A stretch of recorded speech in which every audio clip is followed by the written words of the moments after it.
Shubor nakaslem jong unongsan Hima.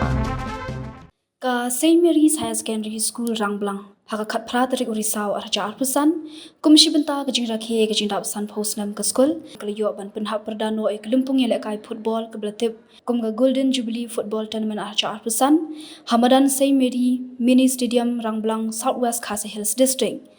yakani kajing rakhe las dang nado ubnai risau jong usnam arja arpusau ban yo ban penkut haka lai phoi dari urisau arja arpusan Hakaba uba Methodist Dakhar, Menteri Ketenat Food, Civil Supply and Consumer Affairs Jong Sarkar Jilla, Unsawan ban Khang yang ni kecing rakhi dap san posnam ke school.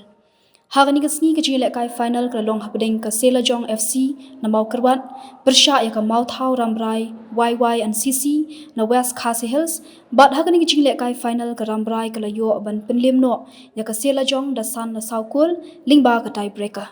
Yakni kelempung lawan ban penhap perda de uba Edelbert yau pnyau we na kiru rangba jong ka dong ka than bat uba kenjai thongni kum usbut kongsan haringkat gajing sakhilang ki pat ba ki no hikai bat ki we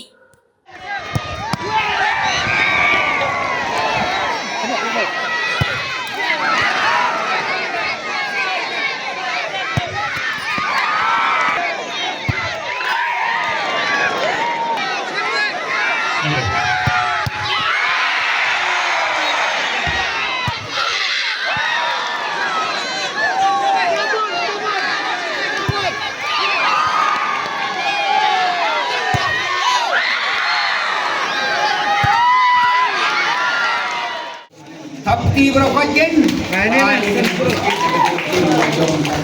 nó gặp tình trong vài năm người ta đã gì